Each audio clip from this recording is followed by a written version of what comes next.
할례받는 얘기가 나오는데요. 더욱더 쉽게 얘기하면 요즘 포경수수라는 남자들, 그거를 우리가 할례의 의미를 가지고 보시면 되겠습니다.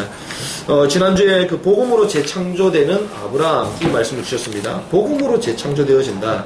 우리가 우리 삶을 새롭게 바꿀 수가 있습니까? 우리가 아무리 우리가 계획과 목적을 가지고 있다 할지라도 우리 삶이 잘 바뀌지가 않잖아요. 그래서 하나님은 말씀하십니다. 그런즉 누구든지 그리스도 안에 있으면 새로운 피조물이다.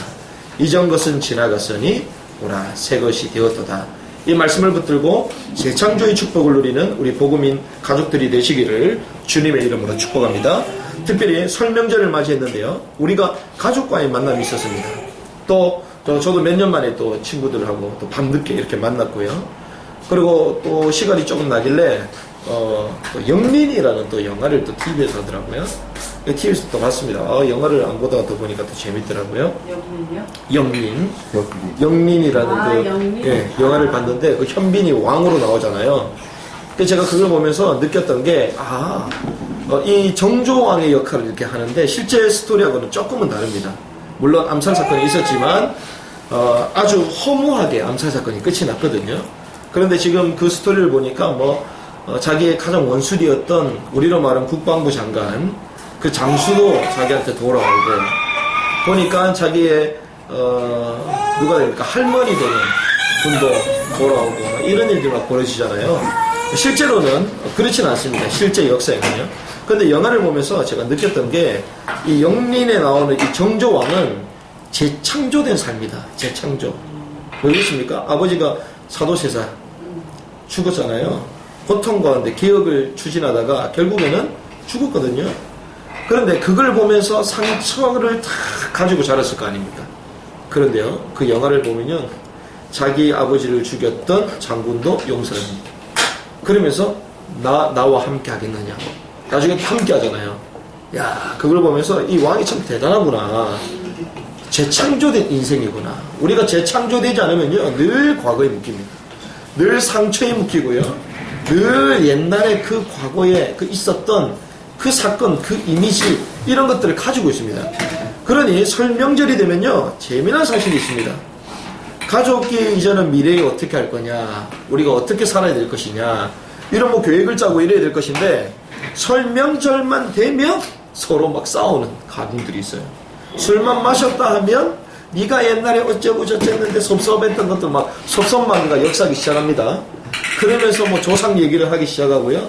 과거에 잘 나갔던 얘기하고 막 이러는 거죠. 그래서요, 설 명절만 되면 늘 과거와 상처와 원망에 막 사로잡히는 그런 삶 가운데 들어갈 수밖에 없죠. 이게 재창조되지 아니하면 우리 삶이 그렇게 되는 것입니다. 그래서 명절 증후군 여러분들 들어보셨죠? 명절만 끝나고 나면요, 막 이상하게 피곤하고 뭔가 힘이 나지가 않고요. 특별히 남녀 부부 사이 관계는 이혼율이 한 40% 이상 증가한다고 그러잖아요. 왜? 그 과거가 나오거든요. 과거. 시댁에서 나한테 어떻게 안 해주고 우리 침대에서 어쩌고 저쩌고 왜 당신은 여기는 이렇고 저기는 이렇게 하냐. 늘 비교하고 이런 일들이 벌어진다는 것이죠. 저와 여러분들이요, 참된 복음을 가지고 재창조되어는 축복의 주역들이 되시기를 주님의 이름으로 축복합니다. 특별히 오늘 본문을 통하여 우리가 뿌리 내린 대로 되어지는 한 사람의 인생을 볼 수 있습니다. 아브라함의 모습을 보면요, 아브라함이 계속 하나님의 언약을 붙잡으면서 불구하고 계속 쓰러지는 스토리가 나오잖아요. 계속 넘어집니다. 왜 그렇습니까? 아브라함이 가지고 있던 뿌리가 있거든요. 아브라함이 왜 계속 실패하느냐? 하나님의 완전한 언약, 우리가 완전한 복음을 가지고 있었음에도 불구하고 왜 계속 실패하느냐? 뿌리가 중요하기 때문에. 그래서요, 뿌리 내린 대로 한 사람의 인생이 만들어지는데 어떤 뿌리를 가지고 있냐? 모든 사람은 창세기 3장의 뿌리를 가지고 있습니다. 그 창세기 3장의 뿌리는 무엇입니까? 창세기 1장 26절에 보면 하나님이 우리를 하나님의 형상대로 창조하셨잖아요. 하나님의 형상대로 창조함을 입은 피조물입니다. 그런데 창세기 3장 5절에 보면 이 사단이, 뱀으로 위장한 사단이 나타나서 인간에게 어떤 걸 심어놓느냐, 이것을 먹는 날에는 하나님처럼 된다라고 말을 해요. 하나님처럼. 자, 무슨 말입니까? 하나님의 형상대로 창조함을 입은 하나님의 지배를 받는, 다스림을 받는 피조물이 조물주가 된다 이거죠. 중심이 어디로 바뀌었습니까? 하나님에서 나라는 중심으로 싹 바뀌어버렸어요. 이게 창세기 3장의 뿌리라는 것입니다. 나라는 우상. 이 나라는 것이요 절대적인 가치가 됩니다. 절대적인 기준이 됩니다. 그래서 내가 조금 기분 나쁘면요, 내가 조금 나에게 이익이 되지 않고 내가 손해본다? 이러면 사람들은 견딜 수가 없는 것이에요. 왜? 나라는 게 우상이 되어 있기 때문에, 내가 절대적인 가치요 기준이기 때문에. 이걸 좀 심한 사람들은 멘붕 상태고잖아요. 막 뚜껑 열린다 그러잖아요. 나라는 것 때문에. 저와 여러분들이 갈라디아 2장 10절, 나는 그리스도 안에서 이미 십자가에 못 박히고 내 안에 그리스도가 주인 되어 있음을 믿으시길 바랍니다. 우리가 주인이 아니에요. 하나님께서 우리 주인이 됩니다. 나는 기분 나빠도 상관이 없는 거예요. 왜 위대한 하나님의 사람들은 순교까지 했습니까? 목숨까지 끊었습니까? 왜? 나라는 게 없기 때문에. 내 인생의 주인이 하나님이기 때문에. 그래서 주님은요, 제자들에게 뭐라고 계십니까? 네 자신이 중요하다. 네 자신을 알고 네 자신의 프라이드 가치를 막 만들고 그렇게 얘기하지 않았습니다. 뭐라고 얘기했죠? 너의 십자가를 지고. 이것이요, 세상의 사람들이 가는 나라는 우상이 잡히는 사람과 그리스도가 주인된 사람은 이렇게 다르다는 것이죠.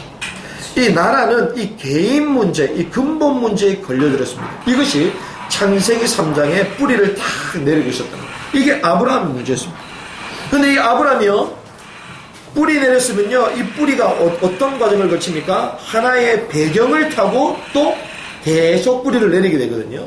그 배경이 무엇입니까? 창세기 4장에 나오는 거예요. 창세기 4장의 이 배경은 무엇입니까? 창세기 4장은 가정을 얘기하는 거거든요. 창세기 3장 15절, 뱀의 머리를 완전히 박살낼 것이다. 이 하나님께서 이 언약을 주셨는데 이 언약을 어디에 전달해야 돼요? 가정에 전달해야 되잖아요. 아담의 후손이, 여인의 후손이 뱀의 머리를 상하게 할 것이다. 이렇게 얘기하죠. 자, 이 완전한 언약을 우리에게 주셨는데 피제사를 드려라. 이 언약을 후대에게 전달해야 되는데 이 언약을 전달하지 않으니까 창세기 4장에 보면요, 이 가인이요, 피제사를 드리지 않고 나만의 예배를 드립니다. 나의 방식대로의 예배. 하나님은 피제사를 원하셨는데 피는 무엇입니까? 예수 그리스도의 보혈을 상징하는 것이거든요. 예수 그리스도의 보혈로 우리 모든 죄를 대속해 주셨다. 이걸 상징하는 것이거든요. 피제사는 곧 우리의 모든 죄 문제를 해결하시는 그리스도를 붙드는 거예요. 그걸 인정하는 것입니다. 그런데 이 가인은요, 피제사 말고 곡식제사를 드린 거예요. 왜? 내가 하기 편하니까. 피제사가 어떻게 지저분하게 그렇게 하겠습니까? 그렇죠? 피 비린내도 날 것인데 자기 방식대로의 예배. 무슨 말입니까? 하나님의 언약이 전달되지 않았고 내가 기준이 또 돼버린 거예요. 우리 가정의 가문에 내가 기준이 돼요. 가문과 가정에 내가 기준이 되니까 어떻게 되어집니까? 나중에는요, 나의 예배 방식을 인정하지 않은 하나님에 대한 이 거절에 대한 이 분노를 가지고 동생을 죽이게 돼요. 바로 이것입니다. 나의 기준이 되어지면요, 내가 기분 나쁘면요, 사람을 죽인다니까요. 이것이 창세기 4장의 가정의 배경에 나오는 것입니다. 하나님께서 나를 거절하셨구나. 여기에 대한 분노, 이걸로 살인하게 되고요, 결국 도망가게 됩니다. 두려움에 빠지게 됐죠.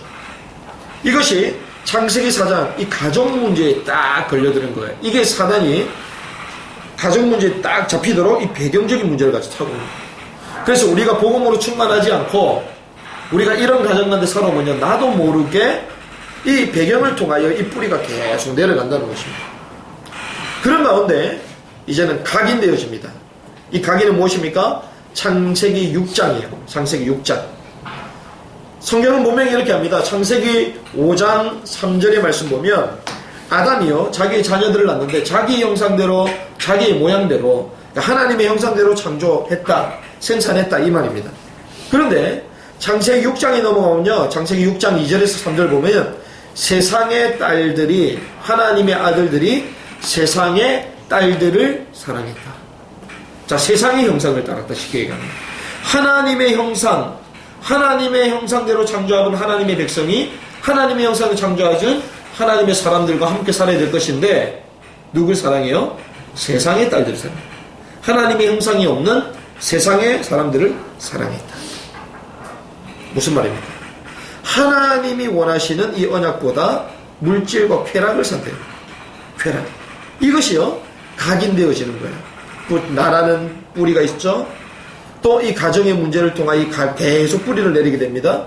배경 가운데 뿌리를 내리게 되죠. 그럼 이제 이런 각인들이 계속 들어갑니다. 쾌락을 선택하게 되고요. 물질을 선택하게. 또 물질을 가져야 되기 위해서 또 싸움을 하는 거죠.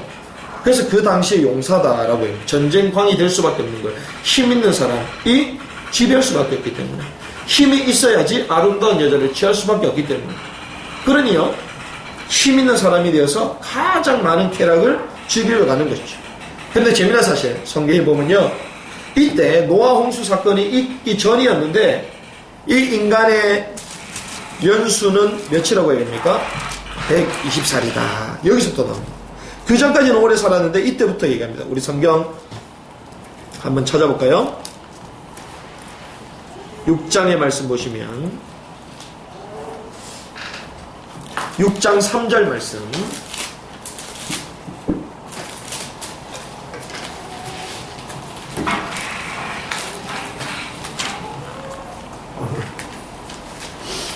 (6장 3절) 말씀, 7쪽 8쪽에 있는 우리 말씀 6장 3절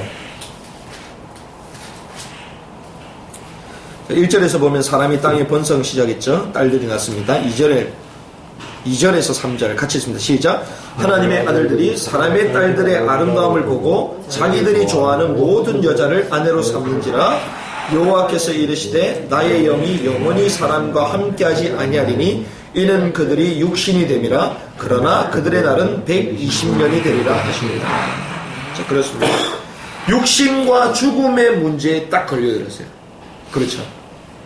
물질과 쾌락을 쫓아갔는데 세상의 딸들을 사랑하니까 이 사단에게 잡혀서 결국 육신과 죽음의 문제에 인간이 딱 걸려들게 돼요. 그러면서 이것이 어떻게 됩니까? 딱 체질이 되어져요. 창세기 11장의 체질, 어떤 체질입니까? 창세기 11장 4절에 보면 하늘에 닿고 자기 이름을 내고 이렇게 갑니다. 3절을 보니까 저 말하되 벽돌을 만들어 견고히 쌓게 하고 이에 벽돌로 돌을 대신하여 역청으로 진흙을 대신하고 또 자 말하되 성읍과 탑을 건설하여 탑 꼭대기를 하늘에 닿게 하여 우리 이름을 내고 온 지면에 흩어짐을 면하자. 하나님 창세기 3장 이후에 인간은요 도망갈 수, 방황할 수밖에 없는 존재였거든요. 그런데 자기네들끼리 유토피아를 형성하겠다는 거예요. 이게 무슨 말입니까? 성공에 대한 자기 보호막을 치는 거예요. 늘 방황했기 때문에 더 이상 떠돌이 생활이 싫다는 거예요. 유리방향이 피곤하다는 겁니다. 얼마나 피곤합니까? 이번에 이사하고 또 막 이 호텔에 주무셨는데 아무리 호텔이 7성급이라 해도요 집보다 못합니다. 피곤해요. 유리방어할 수밖에 없어요. 집이 없으면요 유리방어 얼마나 피곤한지 모릅니다. 마치 그런 거예요. 이게 하나님을 떠난 이후에 방어할 수밖에 없는 존재예요. 늘 피곤함과 두려움이 있다 보니까 이 사람들이 여기서 탈피하는 하나의 대책으로 정착하기 원했던 거예요. 그게 성을 짓는 것입니다. 성공, 바벨탑, 이 모든 사람들의 체질이요 이걸 향해 달려가는 거예요. 우리가 가르치는 교육이 무엇입니까? 성공해야 된다 이거 아니에요. 돈을 많이 벌어야 된다. 성공해야 된다. 그것만이 진리다. 이것이 세상에서 말하는 원리입니다. 성경은요 그렇게 말하지 않죠. 바벨탑을 쌓는 순간 어떤 문제가 찾아오느냐. 우리 인생은요 근본적으로 방황하는 인생입니다. 마태복음 9장 37절에 보니까 방황하고 유리하고 있다라고 말하고 있어요. 마태복음 11장 28절에 보니까 수고하고 무거운 짐을 졌다. 우리 인생에게 어떤 문제가 왔습니까? 하나님을 떠난 이후에 내세의 문제가 찾아온 거예요. 마음의 문제가 찾아온 거예요. 그래서요 이 한 사람의 인생이요 창세기 3장의 뿌리, 창세기 4장의 배경, 또 창세기 6장의 각인, 창세기 11장의 체질 속에 딱 잡히게 되는 거예요. 그런데 재미난 사실 하나님은요 이 창세기 3장의 뿌리 내지 아니하도록 뭘 주셨죠? 창세기 3장 15절을 주신 거예요. 그렇죠. 여인의 후손이 뱀의 머리를 상하게 할 것이다. 여인의 후손 나 중심이 아니라 하나님처럼 되겠다라는 나 우상이 아니라 하나님을 붙잡아라. 답 났잖아요. 이 배경 흘러내릴 건데요. 사단의 권세가 이 가문을 통하여 이 배경적인 흑암 권세를 가지고 우리를 흑암으로 끌고 가는데요. 창세기 4장 15절 얘기합니다. 가인에게 표를 주사 죽음을 면하게 할 것이다. 표, 무엇을 상징합니까? 예수 그리스도를 상징, 도피성을 말하는 것이거든요. 그리스도를 붙잡아라 주셨잖아요. 창세기 6장에 잘못된 각인, 네피림에 각인되어 있는 사람들에게 하나님은 기회를 주셨습니다. 네피림으로 가게 되면 결국에는 홍수의 재앙이 와서 망하게 된다. 결국에는 무너지게 될 것이다. 그때 하나님 뭐라고 합니까? 방주 안에 있는 사람은 다 살게 된다. 창세기 6장 14절. 하나님은 계속 복음을 주십니다. 창세기 11장에 바벨탑에 있는 이 아브라함과 그 갈대우르에 있었던 사람들에게 주님은 뭐라고 합니까? 하나님께서 아브라함에게 이르시되 내가 지시할 땅으로 가라. 메시아의 언약, 또 복음을 주잖아요. 빠져나오는 것입니다. 뿌리 내린 대로 되어지는 한 사람의 인생이 하나님은 잘못된 뿌리와 배경과 각인과 체질 가운데서도 끊임없이 우리에게 복음을 주고 계셨다는 것이죠. 이런 가운데에 우리가 아브라함을 봐야 돼요. 이 아브라함을 보면요, 아브라함이 실패했던 이유는 그 뿌리를 보면 되잖아요. 왜 실패했습니까? 잘못된 뿌리 때문에. 말씀을 받아도 경제 문제에 사로잡혀 버렸어요. 하나님의 말씀보다 반복되는 불신앙과 인본주의를 쓸 수밖에 없었습니다. 왜 그렇습니까? 눈에 보이는 게 크거든요. 하나님께서 분명히 증거도 보여주셨잖아요. 하나님이 보여주셨음에도 불구하고 하나님께서 맹약도 하시고 횃불 가운데서 막 보이기가 이랬잖아요. 그런데 현실 문제에 잡혔어요. 왜? 더 크게 보였기 때문에. 현실 문제. 결국은 잘못된 선택으로 13년간의 하나님의 침묵을 낳게 되죠. 근본적인 뿌리의 변화가 없었기 때문에 결국 하갈을 지어서 이스마엘을 낳고 13년 동안 하나님의 침묵 가운데 무응답 속으로 들어가게 됩니다. 이것이 종교 생활하고 있는 사람들의 모습일 수가 있습니다. 우리가 그래서 오늘 본문을 통하여 이 뿌리를 바꾸는 이 할례에 대한 메시지를 딱 언약으로 붙잡아야 된다는 것입니다. 자, 뿌리를 바꾸는 할례. 이 할례는요, 우리가 말씀드렸잖아요. 남자가 옛날에 뭐 고래 잡는다 뭐 이런 얘기를 많이 했잖아요. 한마디로 포경수술과 같은 그런 것인데요. 이 할례라는 것이 둥근 것을 베어낸다라는 뜻입니다. 이 할례 언약은 하나의 계약인데요. 이 표피를 잘라라 이렇게 얘기하죠. 표피를 잘라라. 그런데 며칠이라고 얘기했습니까? 8일입니다. 8일, 난지 8일 만에 된 아이를 전부 다 잘려라. 12절에 얘기하죠. 난지 8일 만에 할례를 받을 것이라 얘기하죠. 왜 8일입니까? 가장 빨리 회복되는 날이 8일이라고 얘기합니다. 기본적으로요. 그리고 우리가 7일 이렇게 아이를 낳고 나서 7일째는 부정하다라고 보거든요. 부정한 그 다음날, 그리고 안식하는 날, 다음날, 첫날 이런 의미로 8일을 얘기합니다. 그런데 이 언약을요, 어디에요? 살에 있도록 했다 얘기하죠. 13절에 보니까, 후반절에 보니까 이에 내 언약이 너희 살에 있어 영원한 언약이 되려니와. 이 언약이요, 영원한 언약이 되려면요, 살에 있어야 돼요. 이게 무슨 말입니까? 하나님은요, 이 언약을요, 흔적을 남기기 원하신다는 거예요. 흔적을 남기기. 왜 그렇습니까? 날마다 언약을 상기하기 원하시는. 그래서 하나님은 몸에 각인하라 이렇게 얘기해요. 우리가 지금 그 메시지를 정리를 해가지고 카톡으로 보내드리기도 하고 그런 부분들을 하잖아요. 왜 그런 걸 합니까? 언약을 상기하도록 하는 것이거든요. 언약을 상기하도록 하는 것입니다. 몸으로 각인한 게 사실은 제일 빠릅니다. 이번에 보니까 그 토토가가 한번 있었잖아요. 토요일은 뭐 옛날에 즐거워 이거 했는데 토요일은 뭐 가수다 뭐 요거 했잖아요. 근데 뭐 한 번만 난리가 났었습니다. 얼마나 인기가 많았는지요. 근데 그 특집을 보니까 그 새 아이의 엄마가 된 SS의 슈가 나오더라고요. 근데 슈가요, 자기도 옛날에 그때를 잊지 못하고 언젠가는 우리가 한번 좀 같이 한번 공연을 하면 좋겠다 이런 생각을 가지고 있었는데 이게 진짜 그게 실현이 된 거예요. 그러고 나서 이 슈에게 전화를 해서 같이 하자고 딱 하는데 한 번도 맞춰보지 않았는데 이 사람들이 춤을 추기 시작하는데요. 동작 하나도 틀리지 않고 똑같이 해요. 거의 한 15년 전 일 아닙니까? 아주 오래됐잖아요. 그런데요, 왜 그렇게 기억할 수 있느냐? 말 그대로 몸으로 기억했기 때문에 이것이 무서운 겁니다. 우리가 그냥 읽고 적는 것보다요 몸으로 각인하는 게 사실은 더 빠릅니다. 더 기억하기 더 좋다는 것이죠. 그래서 주님은요 몸으로 각인해라 이렇게 얘기합니다. 저와 여러분들이요 하나님의 언약을 몸으로 각인해야 될 것인데 이 비밀을 안 유대인들은 전부 다 그렇게 하고 있습니다. 유대인들은요 몸으로 전부 다 각인해요. 여기 조그만 머리 위에다가 유대인들은요 조그만 박스 만들어 가지고 여기 성경 구절을 다 적어놨어요. 피에 달고 다니잖아요. 손목에도 전부 다 기호를 만듭니다. 그리고 집을 오고 가고 하면서도 매주자 걸어놓고 거기다가 성경 구절이 적혀 있어요. 누워 있을 때도 보여요. 이렇게 만듭니다. 뭐 아이들 잘 때 우리가 베개 있잖아요. 베개도요 두루마리 형태로 베개를 만들어서 그 말씀이 다 적혀 있어요. 그렇게 말씀이 각인되도록 만드는 것이죠. 왜? 그것이 가장 빠르기 때문에 몸으로 각인해라. 그래서 우리나라 좀 학생들이 처음에는 좀 똑똑해도 나중 되면 지구력에서 떨어진다 그러잖아요. 무조건 외우니까. 그런데 이 유대인들 나중에 상위 1% 안에 들어간 아이들은 자연스럽게 체득한다 그러잖아요. 바로 이겁니다. 억지로 해서가 아니라 몸으로 각인되면요 자연스럽게 볼 수밖에 없는. 그렇죠. 그래서 각인 몸으로 각인해라 이럽니다. 그러면서 이름을 바꿔주시죠. 이름을 바꾸셨습니다. 누구 이름을 바꿨습니까? 아브라함을 아브라함으로. 여기는 보면요 사레를 사라라고 이름 바꿨어요. 자, 사라 열국의 어미 왕비 이런 뜻이죠. 이 말은 무슨 말입니까? 바뀐 이름은 무엇을 말하는 것입니까? 언약을 전달하라는 거예요. 자, 어떻게 해요?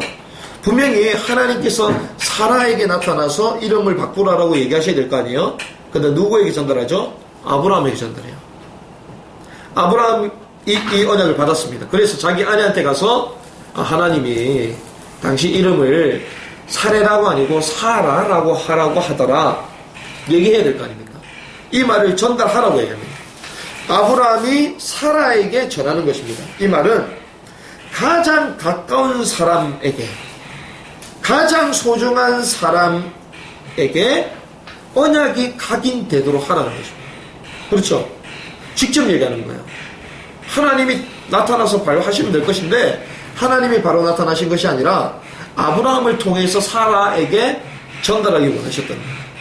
저와 여러분들이 가장 주위에 있는 사람, 가장 소중하게 여기는 사람의 이름이 바뀌었음을, 재창조되었음을 전하는 그리스도의 비밀을 전달하는 축복의 한 주간이 되길 바랍니다. 전달하는 거예요. 주변의 사람이. 너의 이름이 이제 사례가 아니고 사라다 얘기하는 것입니다. 그러면서 아브라함이 어떻게 합니까? 말씀에 순종을 합니다. 말씀을 순종했다는 말은 무슨 말입니까? 할례를 받았다는 것인데요. 할례를 전부 다 받습니다. 이 할례를 받는다. 이건 무엇입니까? 할례는 살을 베어내는 거잖아요. 무슨 말입니까? 불신앙과 완전 단절을 선언한 거예요. 더 이상 나는 불신앙을 하지 않겠다. 우리가 왜 헌금을 합니까?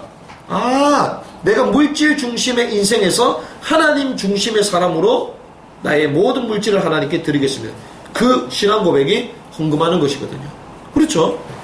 물질이 우상이 되는 사람은 절대 헌금 못합니다. 왜? 그 돈이 있어야만 하거든요. 근데 하나님은 저와 여러분들 믿음을 주셔서 헌금케 하시잖아요. 헌신케 하시잖아요. 바로 이것입니다. 할례를 받았다. 몸의 신체의 일부분을 잘라냈다. 살을 베어냈다.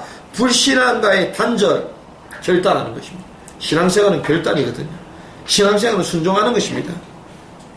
그리고요, 이 단절은 하나님과의 새로운 계약을 맺는 것이었죠.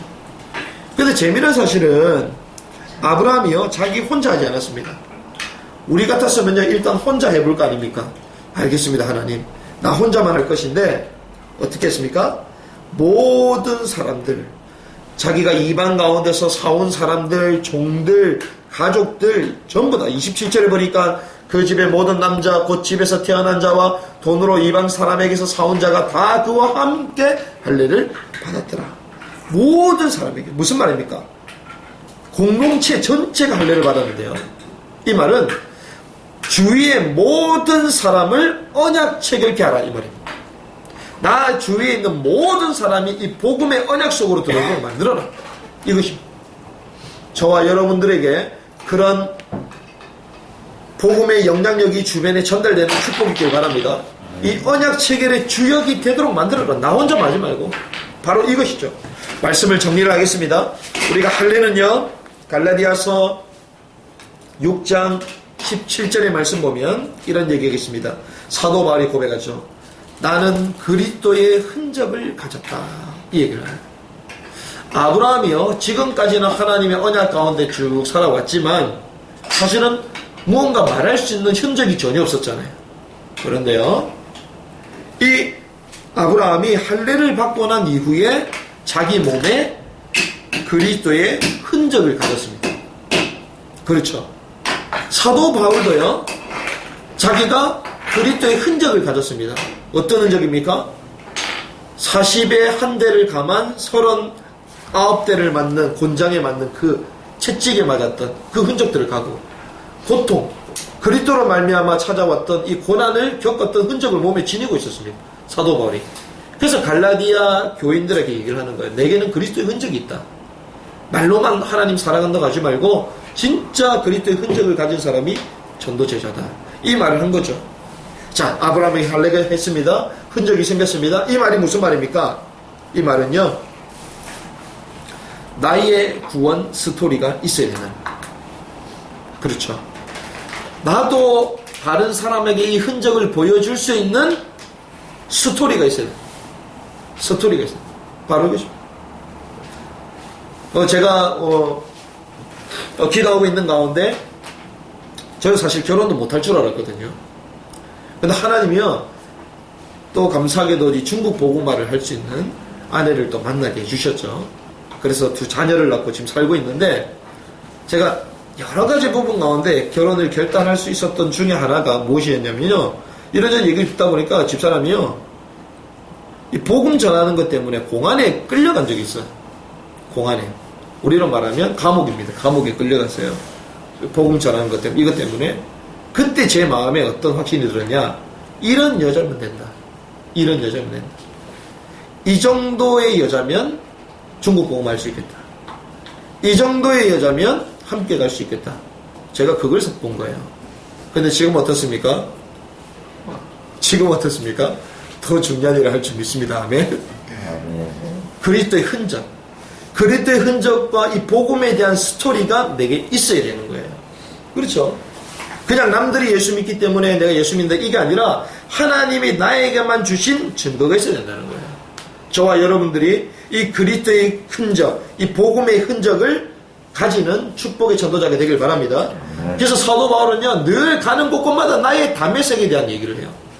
내가 복음 때문에 고난받았던 그 얘기를 하고, 이 그리스도 안에서 나의 약한 것들을 막 자랑합니다. 자, 할례는요, 한편으로는요, 세례이기도 합니다. 세례. 신약으로 넘어오면 세례입니다. 세례 증거죠. 나의 세례가 있어야 되겠다. 세례는 무엇입니까? 내가 그리스도 안에서 죽고 그리스도 안에서 다시 태어나는 그 증거, 그게 세례거든요. 저와 여러분들이 나의 스토리, 또 나의 세례가 있길 바랍니다. 그리고 한 가지 더는요, 나의 이명계약입니다. 하나님과 나만이 알 수 있는 이명계약. 아브라함이 그러면 할례 받는 걸 막 잘하고 다녔겠습니까? 그렇지 않겠죠. 나와 하나님만 딱 아는 거야. 하나님과 나와의 이명계약. 이것이 할례요 그리스도의 흔적이다. 이게 첫 번째입니다. 자, 두 번째는요, 이 할례는요, 로마서 2장 29절의 말씀 보니까, 우리가 그러면 전부 다 지금 할례 받아야 되냐? 그럼 전부 다 병원 가야 되겠네요. 그 말이 아니잖아요. 로마서 2장 29절 말씀 보니까 마음의 할례를 받아라, 이렇게 얘기했습니다. 마음의. 자, 마음의 할례를 받는다. 이게 무슨 말입니까? 아브라함은요, 몸으로 받았잖아요. 그런데 사도 바울은 마음으로 할례를 받아, 이렇게 얘기합니다. 자, 무슨 말입니까? 자, 몸에서 이제는 마음으로 가야 된다. 그렇죠. 몸에서 마음으로. 이 마음은 곧 무엇을 얘기합니까? 입으로 말하는 거거든요. 자, 몸으로 체득해서 마음에 담고 말로 나오게 하는 것입니다. 이 할례는요, 몸으로 체득하는 거예요. 그리고 마음에 담는 것입니다. 이 할례의 이 귀중함, 이 소중함, 마음으로 담는 것이죠. 이 할례의 비밀을 나중에는 어떻게 말로 나오게 하는 거예요. 자, 우리가 이 마음에 담고 몸으로 체득하는 건 어떻게 체득할 수 있습니까? 예배를 통하여 이 할례, 이 구원의 비밀, 이 복음의 비밀, 이걸 체험할 수가 있잖아요. 그리고요, 성경 읽기, 묵상, 이런 걸 통하여 하나님의 말씀, 복음을 계속 내게 각인시키는 것입니다. 예배를 통하여 각인시키고요, 또 성경 말씀을 읽고 또 깊게 묵상하면서 내 걸로 만드는 거예요. 그리고 기도의 공동체들 모여서 기도함으로써 이 할례의 축복을 누리고요, 또 현장에 갔을 때 전도에 대한 축복을 가지고 이 언약을 나눠줄 수가 있는 것입니다. 선교를 통하여 우리의 미래에, 우리 후대에게 이 할례의 언약을 전달할 수 있는 것이죠. 그래서 어떻게 해요? 예배 가운데 또 성경을 읽고 묵상하고, 저와 여러분들이요, 말씀을 읽는 시간을 놓치지 않길 바랍니다. 지금 본격적으로 하진 않지만 이제 교회가 시간표를 따라서 성경 읽기도 하나씩은 해나갈 거거든요. 여러분들이요, 특별히 신약, 특별히 요한복음, 요한 1서, 2서, 3서 이런 거부터 하나씩은 읽어보세요. 이 복음의 비밀이 얼마나 가치가 있고 위대한가 알게 됩니다. 사도 바울이 썼던 서신서, 로마서부터 해가지고 쫙 뒤쪽에 읽어보면요, 이야, 복음이 이런 거구나. 우리가 들었던 메시지가 막 살아서 움직이는 걸 막 체험하게 돼요. 그때 하나님의 말씀이 우리 삶 가운데 역사로 나타나거든요.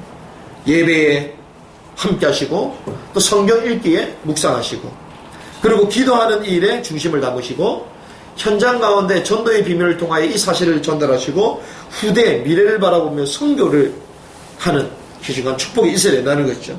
그리고 마지막으로 이 할례가 곧 서밋의 길로 가는 관문이라는 것이죠. 할례가요, 서밋을 향해 가는 길입니다. 하나님이 쓰신 일꾼의 특징이 무엇입니까? 영적 서밋에 있었거든요. 하나님이 쓰신 일꾼들은. 그런데 하나님이 쓰신 일꾼의 특징은요, 이 서밋의 길로 갔습니다.